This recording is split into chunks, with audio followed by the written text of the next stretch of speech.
sistema político en el que vivimos, ¿no? Pero yo no creo que eso sea culpa de la política. La política es un instrumento que se utiliza para organizar la sociedad. Lo malo no es el instrumento, sino quién lo usa y para qué lo usa. ¿Quién usa el instrumento y para qué utiliza el instrumento? Y la política hoy, pues lo utiliza quien tiene poder en la sociedad y quien toma decisiones, que no es una mente pensante. Se tiene que poner de acuerdo entre ellos, porque las élites que gobiernan la sociedad hoy en día no tienen el mismo interés en todo. De hecho, compiten ferozmente entre ellos, se tienen que poner de acuerdo entre ellos y necesitan la política entre ellos para administrar sus ámbitos de poder y tomas de decisiones. ¿Pensamos que la política se hace solo en el Parlamento o en las instituciones? Hombre, yo creo que ese es el problema, no se hace ahí. Lo hemos visto perfectamente con los sobres de Bárcenas. Tenemos una política mercenaria. Los que aparecen en la primera página de la política no hacen la política. Están a sueldo. Toman las decisiones y están a sueldo. Quienes hacen la política no les vemos, están detrás. Toman las decisiones, se ponen de acuerdo. Si deciden cambiar la Constitución, eso no lo decidió Rubalcaba y Rajoy porque se sentaron un día. Tenían los dos el mismo mandato. Los dos recibieron las mismas instrucciones y se pusieron rápidamente de acuerdo porque tenían las mismas instrucciones. El problema realmente es quién tiene el poder, quiénes tienen el poder y quiénes ejercen la política y qué visión tenemos de la política que ejercen. ¿Nosotros queremos tener una organización social así? Naturalmente que no. Nosotros queremos hacer política y queremos gobernar nosotros, a la gente que vive en el país. Queremos hacer otra política. El problema no es la política, sino quién la ejerce. La queremos ejercer nosotros y la queremos ejercer para nosotros también. Para mí la clave está ahí. No es un problema de que la política sea buena o mala, sino de quién hace y para quién la hace.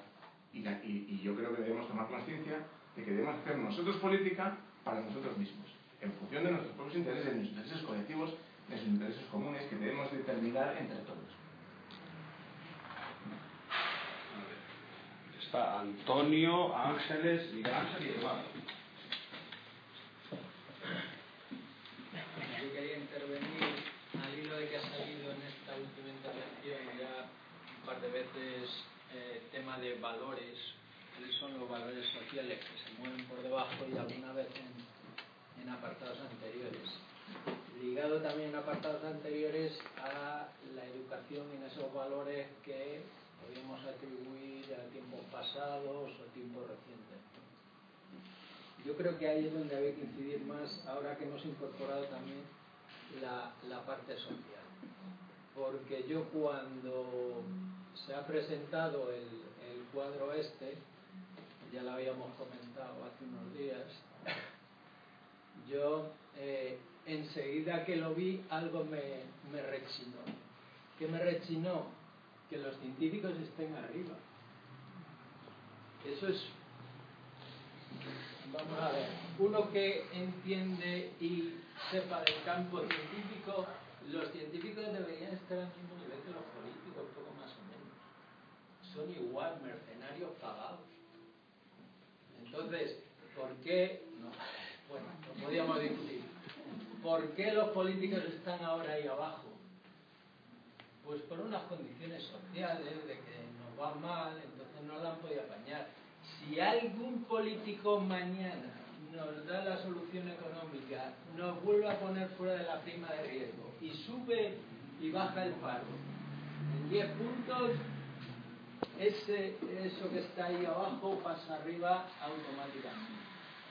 Es decir, que sin ningún cambio, o sea, con cambios estructurales, la gente lo que quiere es que le den las cosas lo más cómodamente posible. Y ahí vamos al cambio cultural, al cambio de valores, que es lo importante.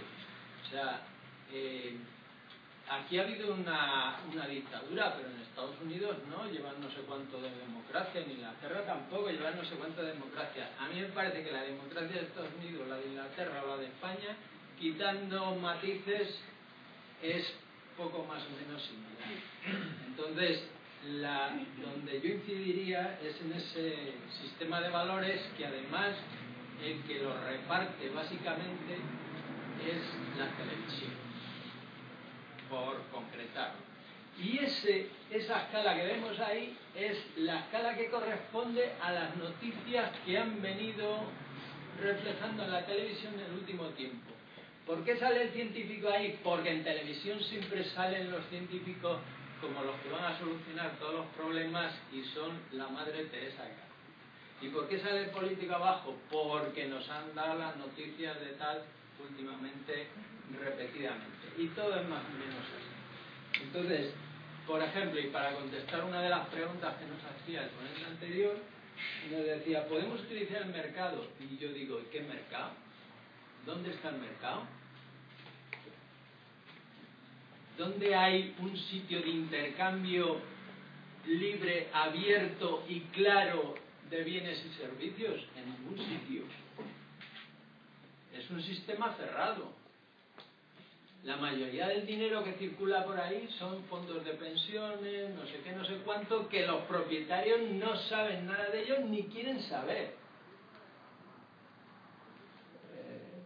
Para mí, por ejemplo, el mercado no existe en la realidad. Entonces, existen otras cosas, otros grupos de presión financiera.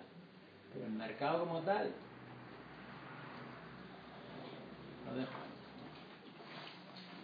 Ángeles.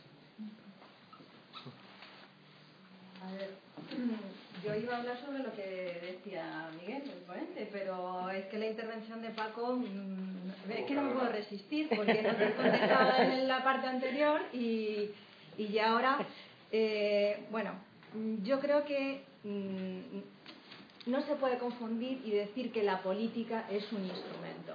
Eso es como decir que la democracia es el procedimiento en el que nuestros representantes llegan al gobierno.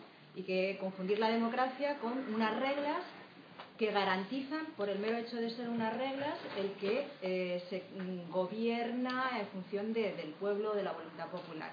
Yo creo que no, eso no es así. Es decir, efectivamente hay muchas políticas. Hay políticas sobre urbanismo, hay políticas de vivienda, hay políticas de salud. Eso es otra cosa diferente. Eso es otra cosa que no tiene nada que ver con lo que estamos hablando aquí, que es la política, el sentido de la política como la forma, las reglas que nos suministramos, que nos damos entre todos para convivir, para que sea posible la vida en comunidad. Y eso es lo que sabemos hacer todos y lo que está en nuestra posibilidad de hacer, porque ha sido así desde que empezamos a constituirnos como sociedades más o menos complejas, que pasamos de la vida nómada a la vida sedentaria. Entonces, yo creo que no se puede seguir hablando de la política como un instrumento. Y ahí yo añadiría el tema de la soberanía. Porque, claro, estamos relacionando también la política con el poder y decimos, no, es que el poder lo tienen los mercados. Y efectivamente, el poder lo tienen los mercados y el poder de los mercados es el que hace la política. Bueno, entonces, lo que habría que, yo creo que poner en el mismo nivel es el tema del poder, la política y el tema de la soberanía. ¿Quién es el soberano? El soberano es el que, digamos, el que toma las decisiones, el que es capaz de decidir hacia dónde se va, hacia dónde va la ciudad, en el caso de los griegos la polis, hacia dónde vamos todos, y qué es lo que se produce, y qué es lo que se comercializa, si se produce para satisfacer las necesidades de las élites o se produce para satisfacer las necesidades de todos. Eso es decisión política, y eso las toma el que es el soberano. Y hoy en día el problema es que el soberano no es el pueblo. El soberano no es el pueblo, ni son ya los representantes de ese pueblo, sino que son efectivamente los mercados. Y bueno, ya ahí pasaría al tema de este punto. A mí hay dos cosas que me chirrían un poco, y es el tema del equilibrio, tal y como lo has planteado, y el tema de la gobernanza o la gobernabilidad. La gobernabilidad, bueno, son dos palabras que proceden de la economía y que están muy al servicio, digamos, de una concepción liberal del mundo, el tema del equilibrio.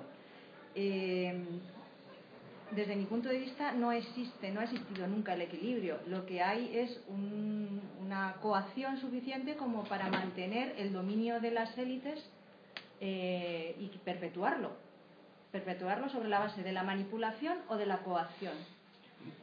Y en la medida en que vivimos en sociedades distribuidas en clases sociales, no existe el equilibrio, no puede existir. Si estamos en una sociedad de clases, está claro que si los pocos son los que gobiernan, las élites, pues no existe ese equilibrio.